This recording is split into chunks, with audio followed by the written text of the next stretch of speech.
and take out to water the plants. Then we had decided that we wanted to get our own new land. So we moved 4 miles west of Alva and got our own establishment that we called the Brickman Home Place.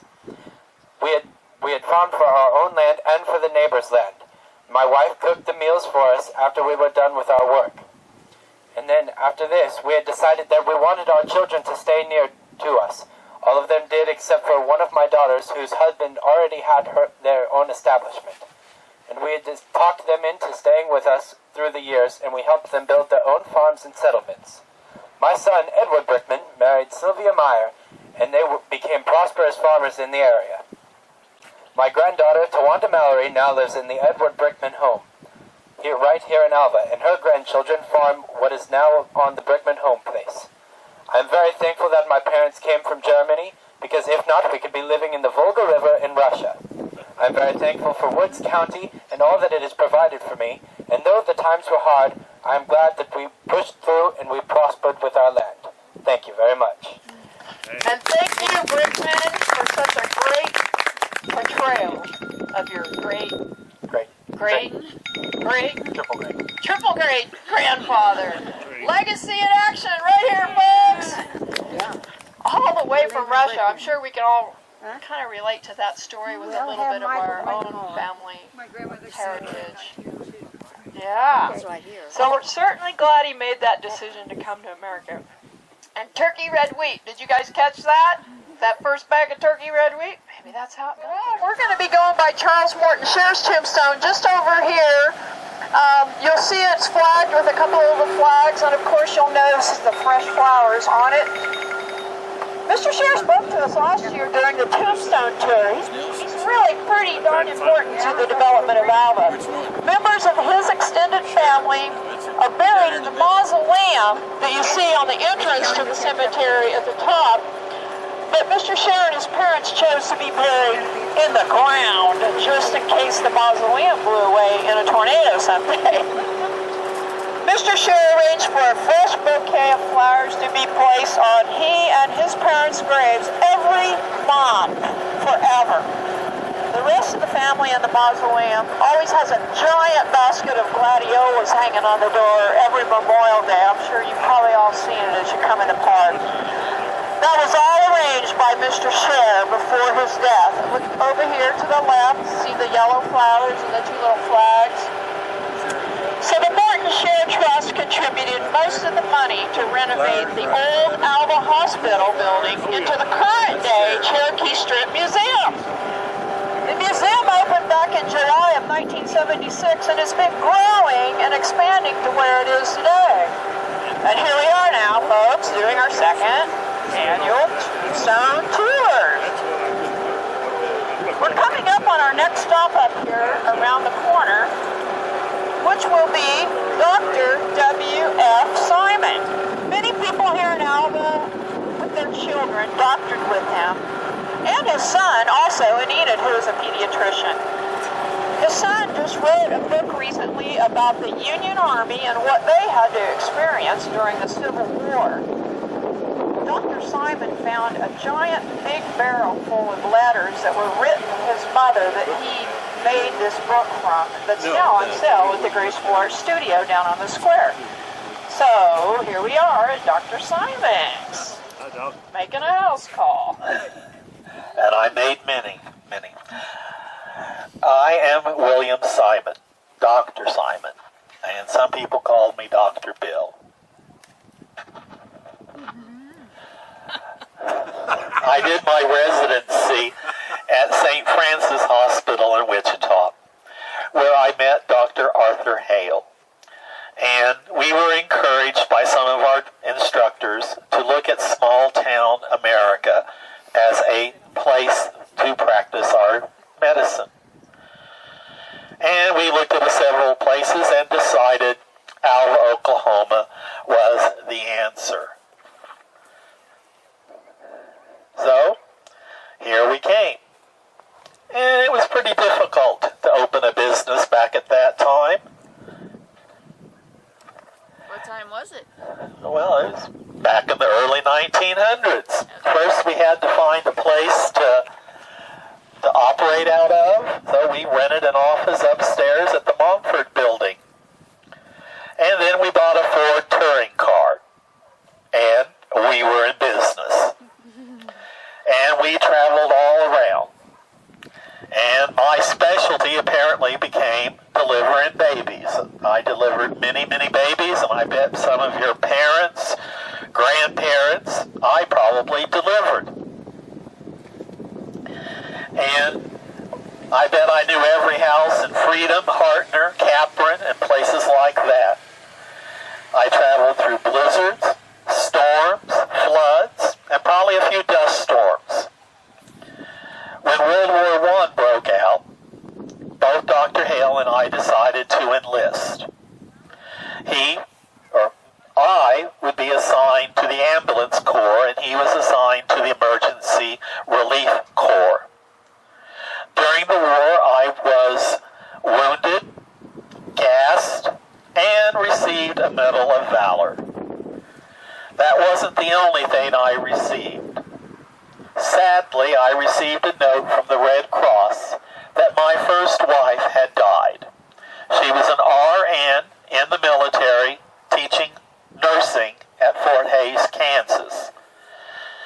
She died because of the 1918 flu epidemic. She is also the only woman to have died from Woods County during wartime in service to her country. There is a memorial to the veterans, or to the men and women who died from Alva, Oklahoma on the courthouse square by the flagpole. Her name is on it.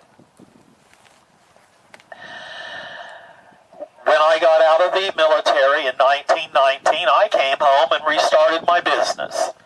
Dr. Hale took a little detour and in New York went back to school and became an eye, throat, nose, and ear specialist. And when he returned to Alva, that's all he was interested in, and that meant I had to deliver more babies. For the Papa family, I delivered 10 kids. For the Chess family, I delivered 15 kids. So you can see I was pretty busy. Dr. Hale and his wife had 2 boys, both of who became doctors. Dr. Hale died by 1950. Mrs. Hale might be remembered by some of you as the head Alva librarian in the old library, which had been the original or the second hospital off the square.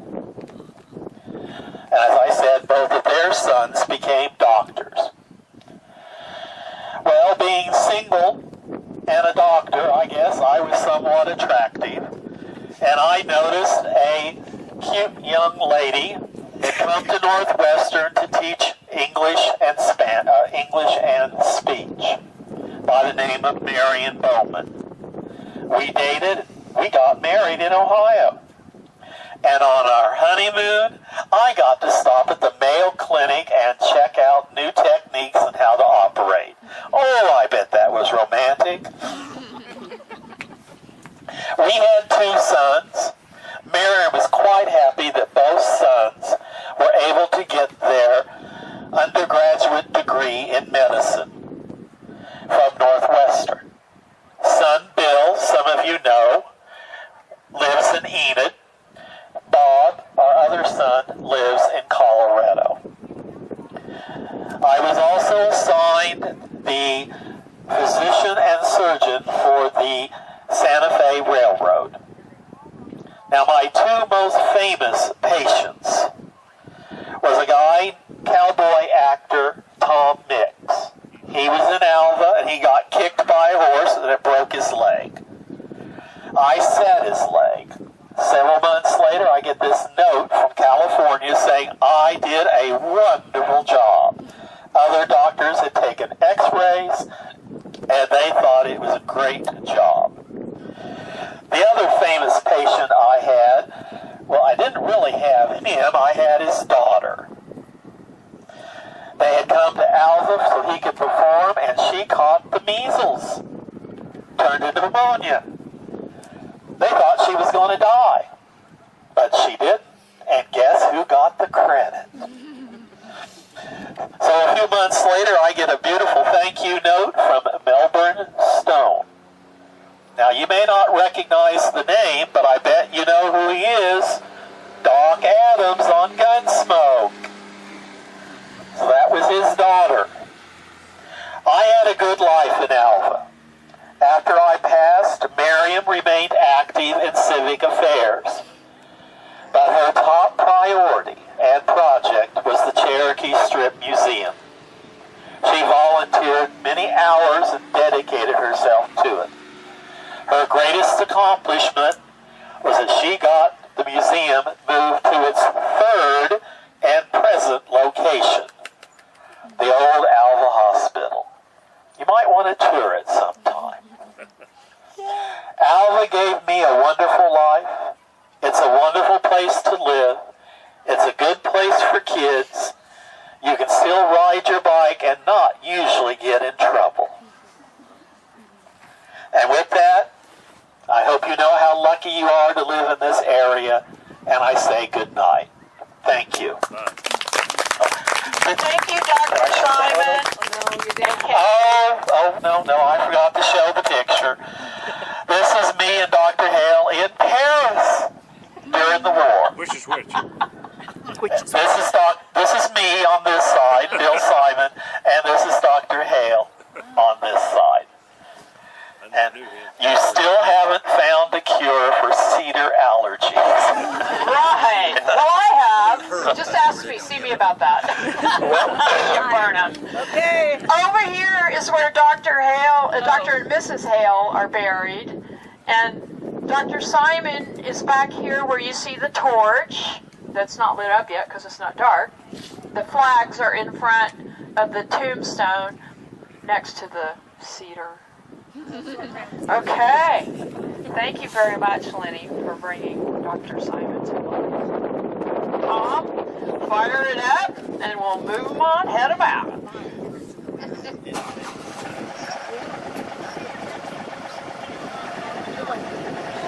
Somebody get him a doctor. Okay, so, coming up next, behind the mausoleum, is a feller named Candy Bob. If you all haven't heard of him, he is otherwise known as Colonel Bob Kirkbride.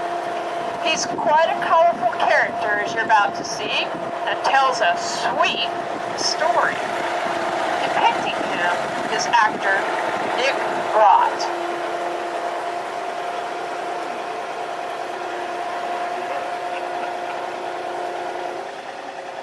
Good evening, Candy Bob. Well, how are you, ma'am?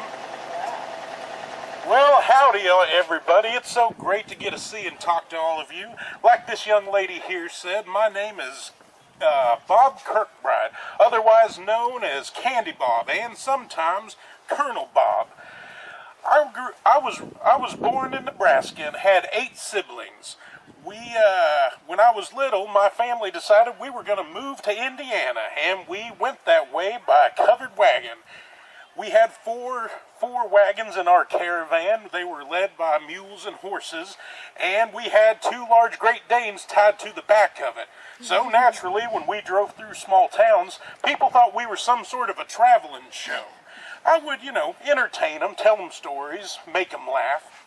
But unfortunately, we didn't do too well in Indiana, so we decided to move to Alva, Oklahoma instead. Only this time we decided to take a train. The women got to ride up front, and the men had to ride in the back in the boxcar with all of our personal belongings. Once we were there, I took a job as a cowboy camp cooker at the Mule Shoe Ranch near Arapahoe. I love to write poetry, too. In fact, I wrote a book of poems. Some of you might have even read my mule shoe ballads before. While I was working at that ranch, I drove a large freight wagon from El Reno all the way to Arapahoe, and during that time, I got held up by gunpoint by a gang of outlaws. They took my gun, and I offered to cook them a nice fixed meal.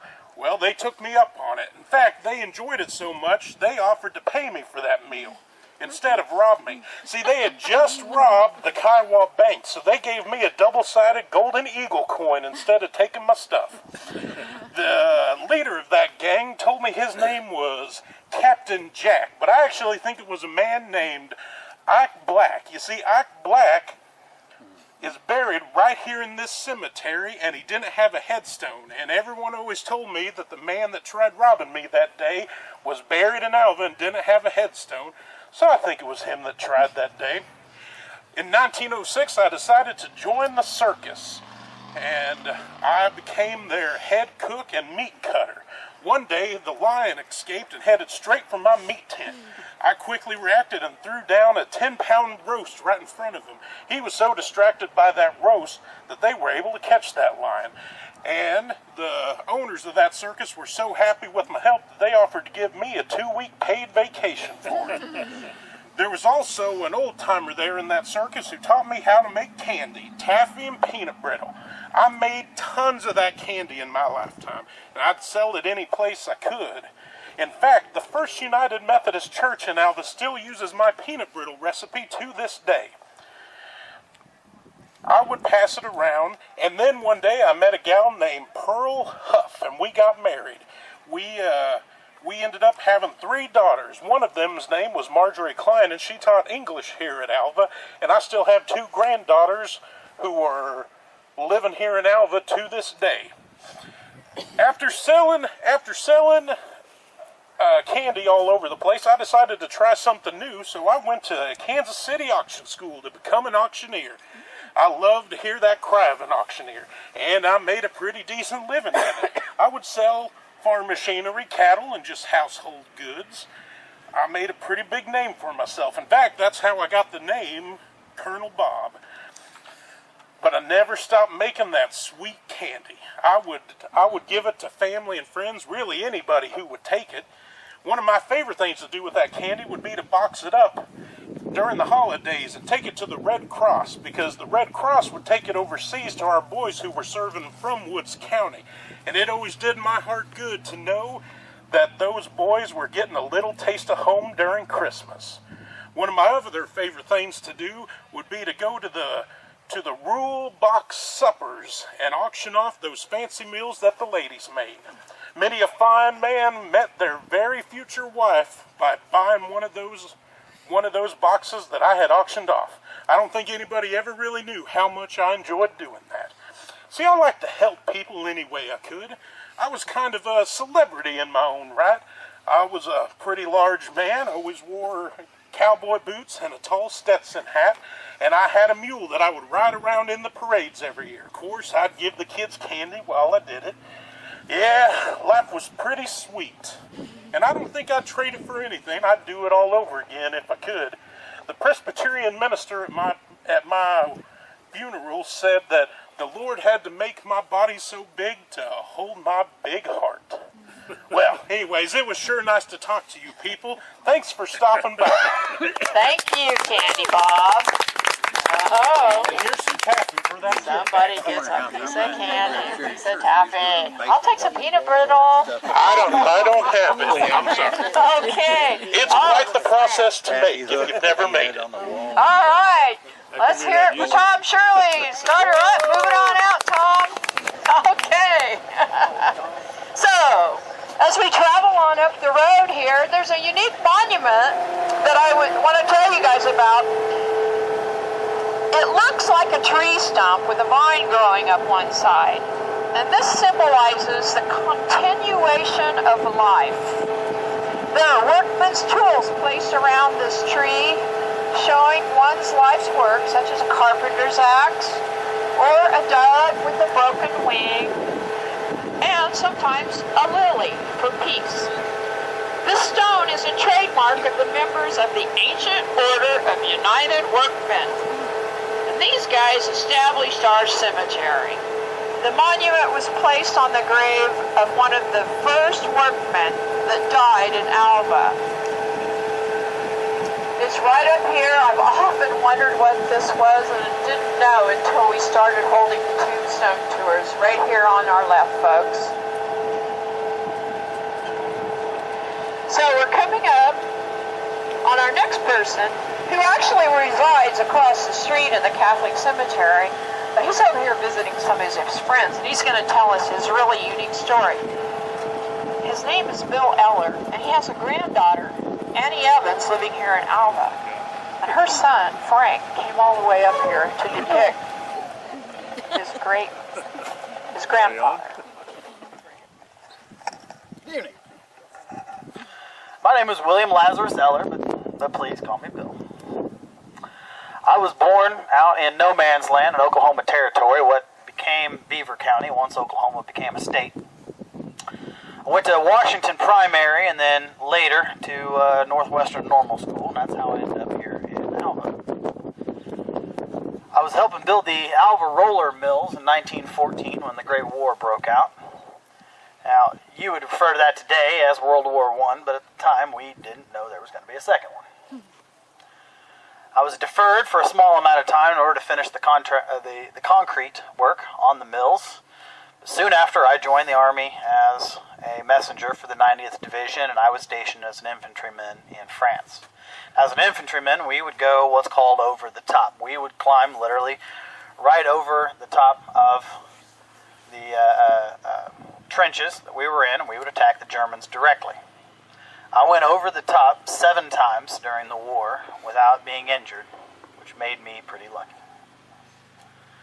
After the war, I was stationed in Paris for a few months, and I went to the Louvre every single day that I could, and I will swear to you today that it is the most amazing thing I have ever seen in my life. While we were stationed there, we also did everything we could to liberate as much French wine as possible. After the war, I came back here to Oklahoma, back here to Alva, and I worked for Kavanaugh and Shea, doing implement work and hardware work in their store. I married Anna Margaret Shanahan from Veneta, and we settled down here in Alva. When I was 38 years old, I lost my sight.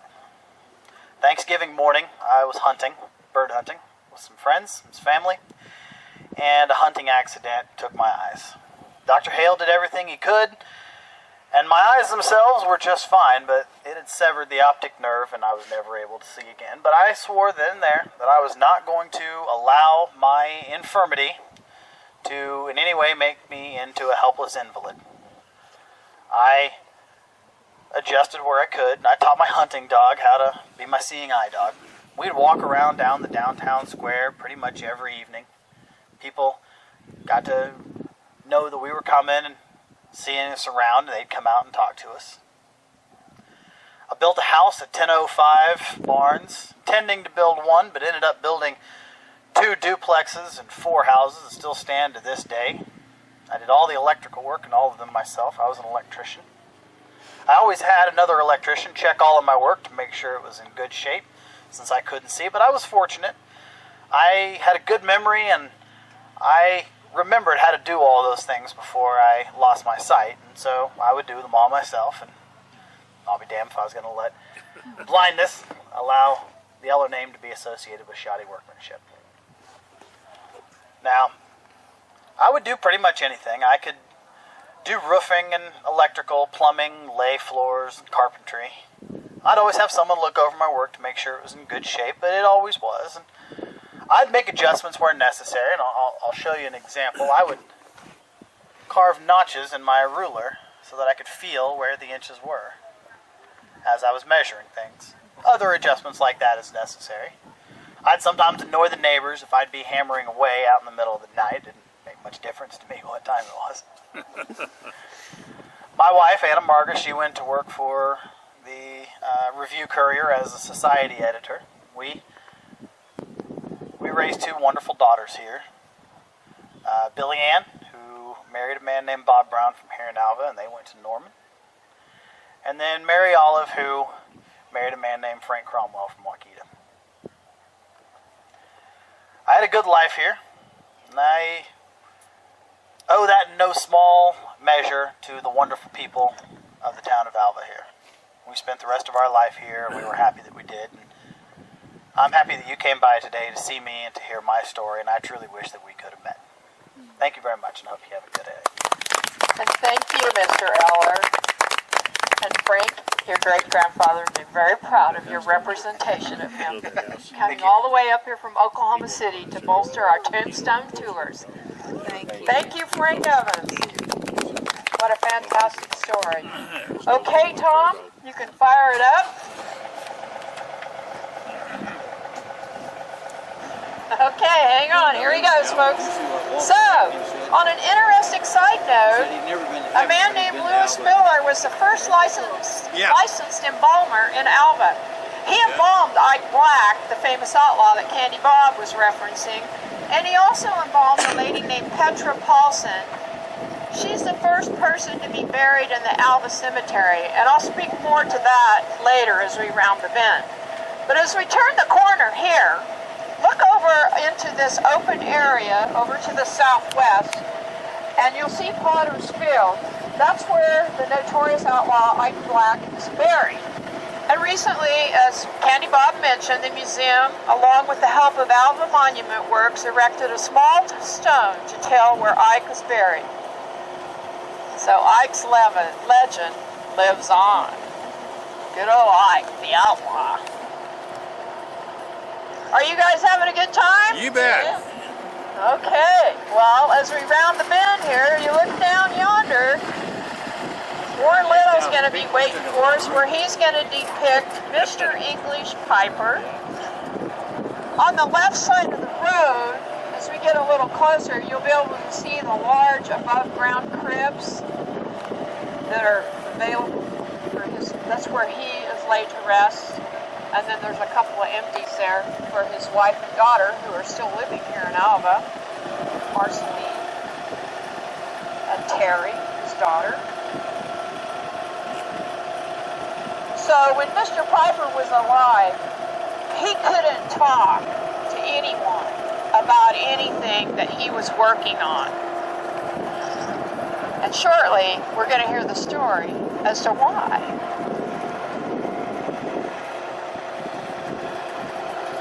Wow. Good evening, Mr.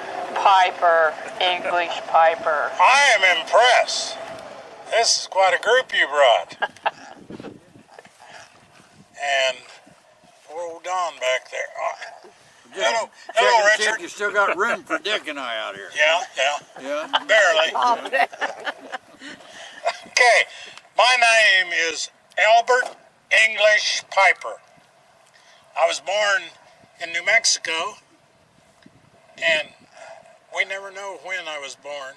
It's not on the grave markers. But anyway, I was, and went to grade school in New Mexico. My grandparents homesteaded east of Freedom, about 8 or 9 miles, and they got to the age where they were needing to slow down a little bit. So my parents out at the ranch in New Mexico moved back to the ranch here in west of Alva, so that I could go to Alva High School and Northwestern. We needed a place. Well, first we tried driving from out there to Alva every day. That didn't work. That was too much time driving. Terrible roads, terrible cars. So we bought a house here in Alva, where the Baptist Church parking lot is, and lived there. While I went to school at Alva High, graduated there, went to Northwestern, and graduated. But in my chemistry class was a young lady in there, and we got to watching each other and forgot about our chemistry, and decided we better get married. So they did. Both graduated from Alva High. No, I don't know about Marceline. From Northwestern. Went back out to the farm to make our big bucks of farming and ranching.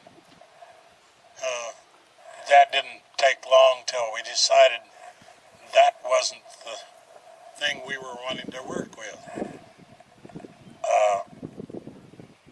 World War II started in 1942. I thought I had better do my part, so I joined the Marines. They said, "What do you like to do?" He says, "I like to play the clarinet." Try out for the Navy or Marine band. He did, and he was first chair Marine band for 4 years, traveling all over the country, playing music, seeing all the sights. He really enjoyed it, and it was great. The war ended. He had served his term. Wanted to get a degree in electrical engineering, so he went to OU.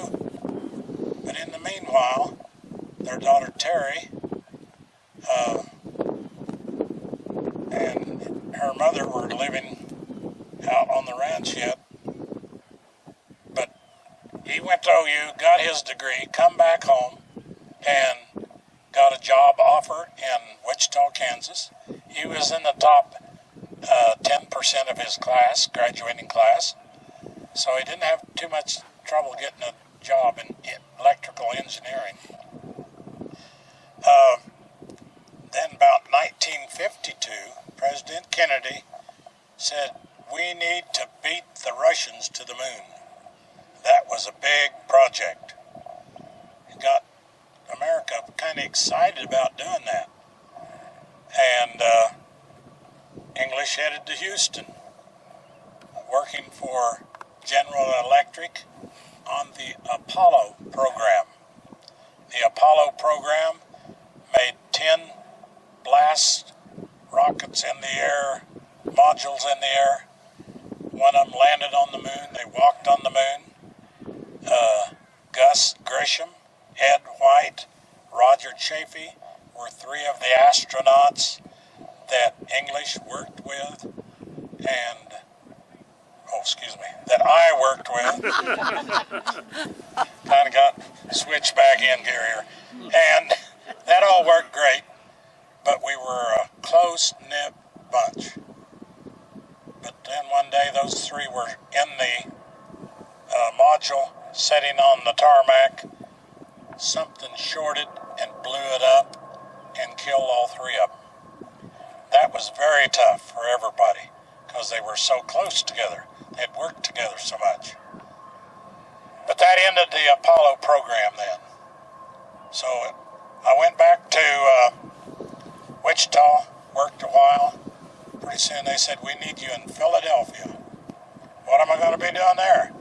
We need help on vertical and landings with helicopters, big helicopters. So we went back there and worked on that. Then they said, "Okay, you did a good job there. We're sending you to Seattle, Washington. Good job, good pay." Away they went. He and Marceline went to Seattle. Terry was, at that time now, working for CIA in Washington, D.C. While in Seattle, they loved to work, hated the weather. Rain, rain, rain, rain, wet, cold, cloudy. They said, "We've had enough of this. Let's go back to where the sun shines." Come back to Oklahoma, retired from Boeing, went to the ranch. I designed a house out there for us. We loved our new house. Just getting settled in. Had another call from Boeing at Wichita. "We need help. You name your price. We need you bad." Away he went to Wichita to work for Boeing up there. He would come home on weekends and farm, raise the cattle. But did that for 13 years. And finally he said, "We are really retiring this time." Come home, and Marceline says, "We don't have decent water. The pipes are all corroded. You can't drink the water. It's terrible. And all that area out in there, too much gyp in the water." So, English, said, "We'll go to Senator Bartlett's office, see what we can do about getting a government loan so that we can get a rural water district." He he did. All the neighbors out there worked together, put one in, and that really helped. About that time, they started drilling some oil wells. They'd take a dozer in there and dig out a spot about here to that tree, down there about that square, put a berm around it, drill the hole, put all their drilling fluids out in the middle, had some oil in it, a little bit of salt water, and other chemicals, bentonite to help seal, and such as that. Marceline says, "Hey, that little rabbit got cut down there in that sticky oil. That ain't any good." So she went to the Capitol. "We're going to get that changed." She did. Pretty soon they had laws. They can't dump it in the pits. Got to haul it all off. Well, what do you do with it? Well, we'll inject it down in those wells again, where it come out of. Okay. Sometimes they got to put it in pressure to get it to go down. And you know what's happened when salt water is injected back in under pressure? And the earthquake situation has been going on since that. So you never know whether you're fixing a problem or what. But at least people are willing to try, and that's the way they learn. If it isn't working, they will do something else. Always remember, smile all the time. See, there's always something we can smile about. But look up in the air, because some of those radar planes are going over that English developed, that Doppler radar. They can look down at your face and tell you what color eyes you have. So always remember to smile, enjoy it when you can. Thank you so much. Thank you, Mr. Piper. Channeling Warren Little and Warren channeling Piper. Kind of get mixed up now and then. Just think, a person from Alva that was working with getting a man on the moon. Okay, Tom, fire us up. We'll move on, head them out.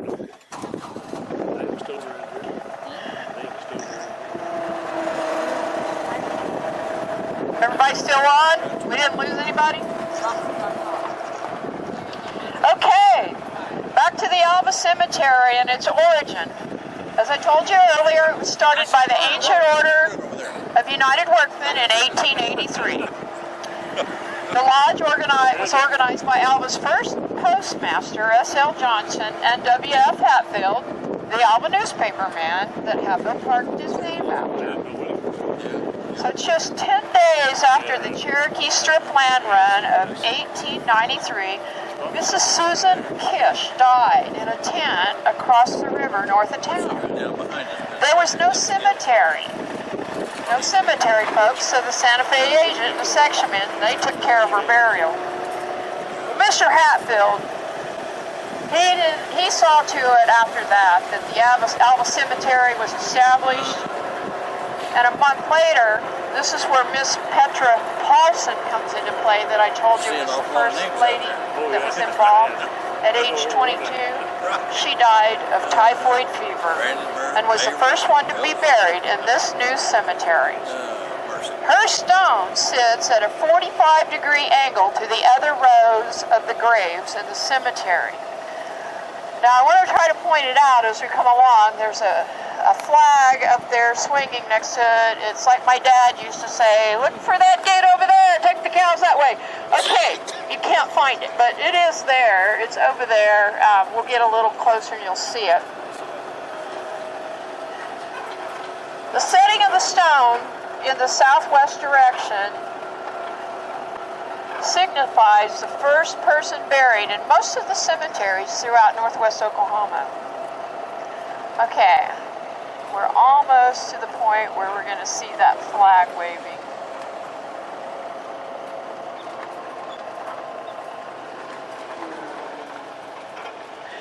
Straight through there, there's a little flag up on the top of a tall post, and that... Hey! Oh, wait! Hey! He moved on us! Hey. Wait! Okay, so now here we have, Who are you looking for? I guess, Mart Rose. Who Okay. snuck up on us. Okay, well, The Rose Brothers. I came around the corner because it was getting a little dark over there. And, you know, I wanted to be in full Okay, light. well, here we are. Well, it's nice to see all of you this evening. You know, if you looked in the Alfred Review Courier, May 16th, 1952, it would say, Mart Rose killed in construction accident. He was working on a portable brick elevator of some kind, and he got around under it, and it collapsed on him, and that was the end of his life. So that's the end of my story. Okay, thank you. Good job. Moving right along. No, actually, I actually have a little bit more to share with you. He was born in 1913 in where was he born? Canton, Oklahoma. Yeah, and his mother brought him home to her little house in Alene to meet his 7 brothers and 6 sisters in a little house in Alene. They must have had some long winter nights, is all I can say. They didn't have electricity, they didn't have running water, they did have a wood-burning stove, but believe me, they worked very hard just to scrape out a living. Now, when the war started, Mart, like his other brothers, tried to enlist, but he was 4F. And so he came to Alva and got a job with a guy named Charlie Nicola, who was building the Alva General Hospital, today known as Cherokee Strip Museum. Yes, indeed. Mr. Nicola was killed in a car accident, so the hospital board asked Mr. Rose to finish the project, which he did, and he did a good job. So he started another company, and his next project was out at the prisoner of war camp. So he built the barracks, he built the buildings for Erwin Rommel's Africa Corps. Not the nicest guys you'd ever meet. When Carl and Everett came home from the war, they joined the company too. And they all worked at construction all day, and they did paperwork at night because no job is finished Until the paperwork's done. very good, very good. They had 30 employees, and they were working on Washington School. They built the Rialto Theater, and that led to a housing project out south called Legion Heights, and you may know where that is, out by the new hospital. And they also worked on the Central National Bank, which was the project that took his life. Another project later on put them to work at Northwestern building the gymnasium, and by that time they had 60 people on the roll. Things were going well until May 1952, when a brick hoist fell, taking my life. But the brothers continued on, and they even expanded the business. They built a cement block plant and shipped many, many thousands of cement block to Burns Flat to build the air base. But construction was their mainstay. The company continued until the late 70s, and as the brothers aged out, they moved on and sold the company, which is no longer in business today. But the Rose brothers loved the construction business. They took pride in their work, and that's why so many of their buildings are standing today. And in a few minutes I'm going to read you a list of some of those buildings that you can drive around Alva and see even now. Yogi Berra once said, "It ain't bragging if you can really do it." And I think Rose Brothers proved that they knew how to make Alva the city it is today. Now that list. The First Christian Church. The Traverse Medical Clinic, which is now where Dr. Tucker has his office. The Methodist Church Chapel. Partner School. Munson Hatchery, which is now the Moose Lodge. Freedom, Selman, and Fairview Gymnasiums. And if you've been in the Fairview Gym, you know that it's this huge cement dome called the Thunderdome. They built the forms for that, and then it took 36 hours to pour the concrete. Curbs and gutters for the terminal elevator. The Alva Drive-In Theater. The Presbyterian Manse. Alva High School VOAG Building. First Baptist Church. High School, Alva High School, and the Memorial Auditorium. Alva Golf and Country Club. The Joe Dinner House, which is now where the Glass family lives. And 30 houses out on East Barnes. Thank you very much. Hope you enjoy the rest of the tour. Thank And you, one thing- Mr. Rose. Yes. Roger Rose is the last surviving Rose brother. And he was on the earlier tour today. Yes. And I As think that was well pretty as cool. Mart's daughter. Yes. Mart's daughter, Elma Ruth McMurphy, was also on that tour. Yeah, he has a daughter and a son living in Alvin, Bill and Alma McMurphy. So thank you, Mr. Rose. Thank you. We didn't realize how much of Alva you and your construction company built. Frankly, I It's didn't quite a either. list. Frankly, I didn't either. I'd lost track. Okay, Tom, fire it up. Okay, so our next stop is at a really interesting place. The Stone. What? More interesting than this? Art. Save your comments till I am out of earshot. no. I'm right here, you know. Terry Nix is where we're going next. This young man and his doctor blaze new frontiers in the area of medicine and help save millions of lives.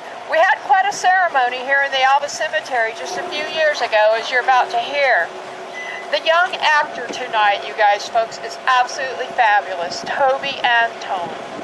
And the second actor who is portraying Dr. Zudi is a 11th hour substitute due to an emergency, and it would be Terry's father. So he has picked up the role of Dr. Zudi, and you're about to see a great show here.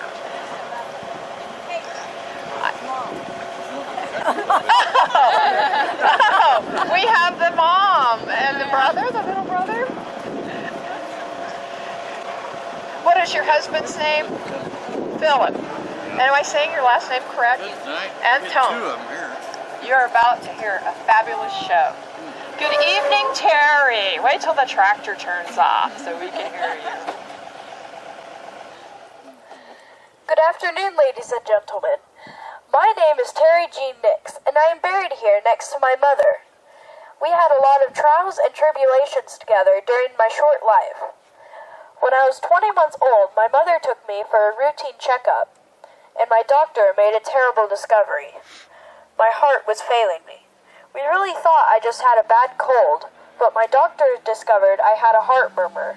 That's what they called it back then. I saw several doctors and was finally referred to Dr. McCollum at Mercy Hospital in Oklahoma City. Dr. McCollum decided I had a heart defect, which was the narrowing of the valve that controlled the blood flow between my heart and lungs.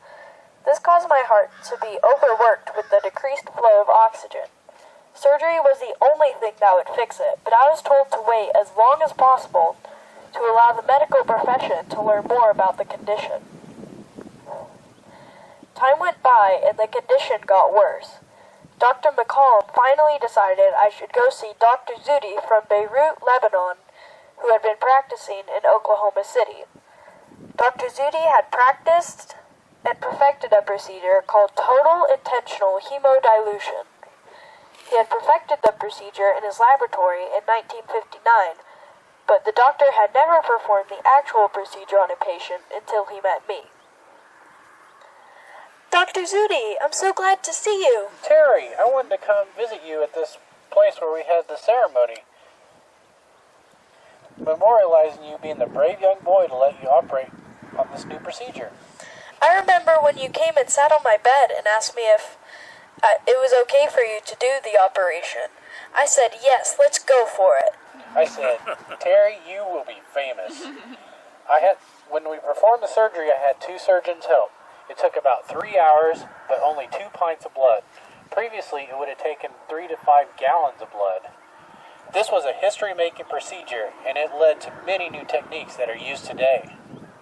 In 1985, I performed Oklahoma's first heart transplant and later performed the first heart-lung transplant and double lung transplant. I was also the first one to use a pig valve for heart repair and was the first doctor in the state of Oklahoma to install a pacemaker.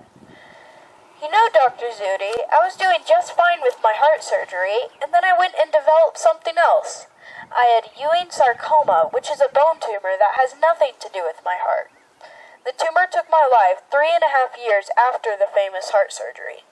Yes, that was a terrible thing. But Terry, by letting me perform this first surgery in 1960, it led the way to save millions of lives in the years that followed.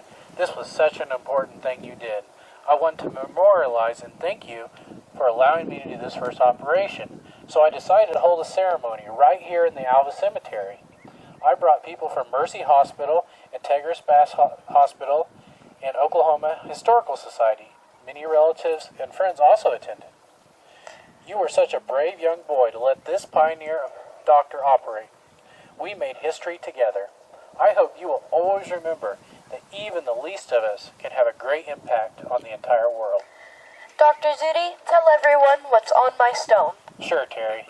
The gateway to all total intentional hemodilution, by whom millions have come to life. February 25th, 1960. Remembrance by Aziz Zudi, M.D. That was awfully nice of you, Dr. Zudi, and I want to say that I was happy to help so many people, and I was especially happy to renew our acquaintance in 2017 when you joined me in my permanent home. I too was glad to see you, and we've had many talks and remembrances about the advancements made in medicine. We can both be proud of the advancement in heart health that we helped come about. With that, we say good night. And keep your heart happy. Thank you, Terry and Dr. Zudi. Turn my mic back on. Wasn't that incredible? An amazing story. To think an Alva boy and his doctor helped advance the medical profession to new highs in so many ways. And I think we should have another round of applause for these two because they are just fantastic actors. Thank you so much for your presentation. Okay, Tom. We're ready to start. Hang on, Tom's going to start it. Top 2 floors. Oh, well, maybe. Okay, so now I'd like to get back to sharing some interesting tidbits on Alva's history. The Cherokee Strip Land Run in 1893 was actually the birth of Alva. In the months following the run, there was 113 businesses built on the downtown square. Can you imagine? George Earp, who was he was a brother of the famous Wyatt Earp, he erected a building to become the Oklahoma State Bank of Alva, but it actually sold without even opening its doors in the bank. The first Chinaman in Alva was Wall Ong, and he opened a laundry and restaurant. Of course, we had a lot of saloons, saddle and harness shops, and many other businesses. 113, can you imagine? Think what we have today. Water was reached at only 30 feet deep, and many wells were drilled around town. In the 9 short months after the run, Alva already had a population of 2,200 people. In 1902, electricity was made available for the first time, and in 1904, they built the first courthouse. In 1907, Alva became the 46th state of the Union. How many states are there? Good answer. In 1908, Alva had grown to have 5 banks, 3 weekly newspapers, 2 dailies, 12 churches, and 14 hotels. Skipping on ahead to 1924, Alva became the joining point for Highway 64 and 281. And in 1930, Alva reached 5,000 people, even with the hard times, severe drought, and low wheat prices. Well, that's the population that we have today. So our last tombstone talker, people, get your Kleenexes out. This is going to be a heartbreaking story. We're about to come up here on another fabulous actor. His name is Scotty Cox, and he'll be portraying Leslie Dowd, who is a 21-year-old submariner, not marinated, submariner.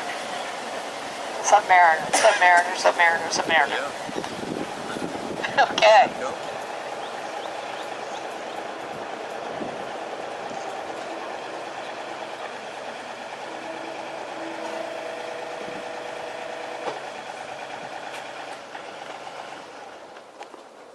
Hello.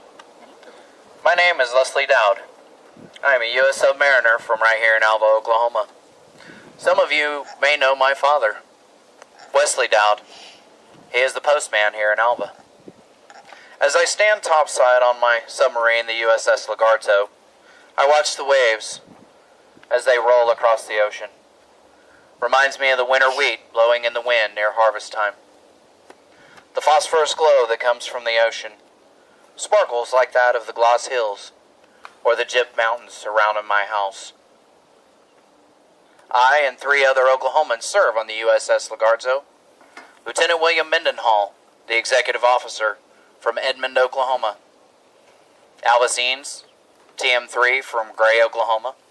And George Klaus, TM2, who, by the way, has an aunt that lives right here in Alva. Now, U.S. submarines are named after fish. The Lagarto is a lizard fish. It was built in Manitowoc, Wisconsin in January of 1944 and commissioned in October of the same year. It then floated down the Mississippi River and under its own power sailed through the Panama Canal and right on over to Pearl Harbor. Here it is, May 4th, 1945. I am the radio operator, and my battle station is in the control room, located in the center of the boat. The skipper, the executive officer, and the quartermaster plot and track our course to our targets. The periscope, located in the conning tower, allows us to look topside. Now, the forward compartment of the boat is the torpedo room, and in the torpedo room is an escape hatch. It is the only compartment that has an escape hatch. Should one choose to escape, you could be shot, you could be eaten by sharks, or you could be captured by the enemy. Your survival chances are not very good. The enemy does not believe in surrender. Now, we received a message from the USS Baya that they were tracking a Japanese convoy and they needed assistance. We were finishing up our 90-day patrol of the area and headed into Fremantle, Australia for 30 days of upkeep, maintenance, and rest. We were the only ones that answered this call. We rendezvoused with the USS Baya, and the 2 skippers began to discuss our battle plans of attack on this convoy. It was determined that 2 of the mine layers with the convoy were equipped with radar, so they could see us if we were running on top of the water.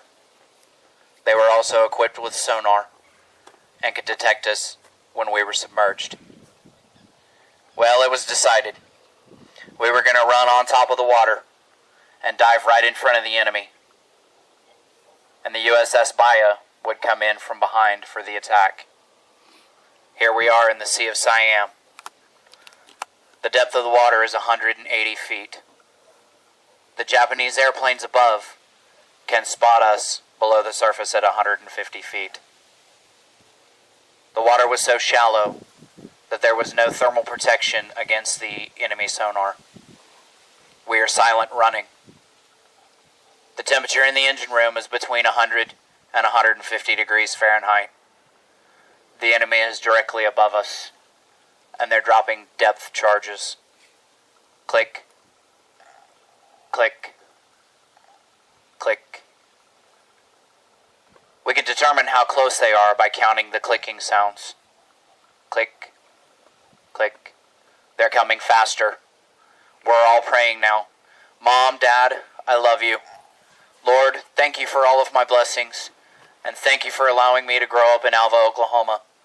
Hey, Inns, if we get out of this, we're going to go jackrabbit hunting out west of Alva. Dad says there's some big ones out there. Click, click, click. Boom! Well, as you guessed it, we took the hit directly in the conning tower. None of us knew what happened, except we heard the clicks. If only we had had 600 feet of water below us, it could have been a different outcome. My fellow Okies were trapped in the torpedo room and the conning tower. We are all now on eternal patrol. George, I'm sorry that you didn't get to meet your son, Terry. He's a fine young man living in Pryor Creek, Oklahoma. Terry was 2 months old when he lost his father. The age of the 86 men that were lost at sea were 18 to 24. The oldest on the ship was the skipper. He was 34. Think about us from time to time, as there are 52 U.S. submarines and 3,600 men on eternal patrol. The U.S. Lagarto and our U.S. submarine, sister submarines, sank 55% of the enemy ships. We and the men who survived this war are proud of our accomplishments and what we did for the United States of America.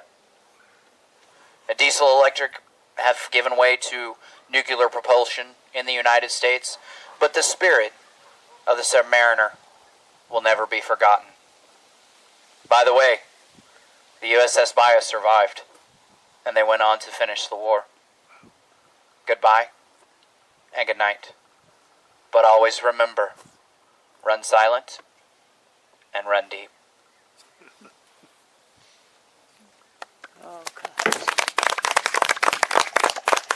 That was absolutely fabulous. Thank you, Scotty. And even though he's on eternal patrol, Leslie Dowd is memorialized over by the torch where the orange flags are. It's just so sad that the Lagarto was on its way back to R&R when they went to answer the Bias call for help. And the Bio wound up safe, and you know the story of how the Lagarto ended so tragically. Thank you. Never heard that one. Okay, Tom, weekend, rock and roll. It's my understanding that we have a naval veteran here that portrayed, and he is wearing his uniform, correct, Rose? What? Isn't that his uniform? Yes. The naval veteran that was Yeah. portrayed? Leslie Dowd? So, we're going to wrap this up here, folks, and I'm going to tell you some more stories. Buried in the Alba Cemetery, there are 3 recorded Rough Riders. They all 3 fought in the Spanish-American War with Teddy Roosevelt. The United States helped keep the fight off the Spanish, and that's where we got Guantanamo Bay, and we still managed to keep it today. We have 11 men buried in the cemetery who fought with the Grand Army of the Republic, which was the Union Army known as the Lincoln's Army during the Civil War era. How interesting is that? We have 8 women buried here who served the country in Army WACs and Navy Waves. And now I'm going to tell you something about Alba that maybe some of you didn't know. We actually had a Ku Klux Klan 166 in 1922. And the Klan was quite active. One Sunday morning, 15 of the Klansmen, dressed in their white robes and red tassels, barged into church, stopped the preacher, took out a paper and started reading from it. They stated they supported the preacher, but they were against bootleggers, gamblers, and libertines. A libertine is a man without moral principles, especially in sexual matters. They said they stood for law and order and that they never took the law into their own hands. Well, the preacher stated if they stood for the things that they stated, he would be glad to accept their $100 donation that they would give him on the way out the door. So they were seen getting quickly into 4 cars without tags or any marks of identification and peeling out. But it doesn't end there. A year later, in 1923, Alba had the largest parade in history that it's ever had. 10,000 people lined the streets. Think of that, 10,000 people. That's twice our population now. So it's said to be one of the largest crowds to ever assemble at Alba. Deputy Sheriff Oscar Walcott led 15 Klansmen in this parade, dressed in their white KKK robes, mounted on white horses, followed by 3 buglers, 5 rope men carrying the huge high crosses. Followed by them, behind them were 315 Klansmen, all marching 3 abreast in formation, with cards and placards saying, "Bootleggers, move on, and we're 1,800 strong in Woods County." Well, the KKK was active for many years, but over time the ideas changed and it slowly diminished into non-existence. If it's still Alva Clan 166 in Alva, we don't know anything about it. Well, folks, we're coming to the end of our tour, and I hope you enjoyed it and learned some things about Alva and our cemetery and the history. Please watch your step as you get off of the wagon. The museum is open from Tuesday to Sunday, 1 to 5. In addition to its regular hours, we host special events such as Pioneer School Days and the recently refurbished Cedar Grove Church and the weddings and venues. I'd also like to point out that we have the scripts that my lovely mother, Rose Bluck, researched, interviewed, and wrote for the actors and the wagon talkers tonight. They're available over there for a small donation if you'd like to have a copy. Good drive. So come by and check out the museum and see everything that's happening there. Thank you for coming to Talking Tombstones 2019. We hope to see you again.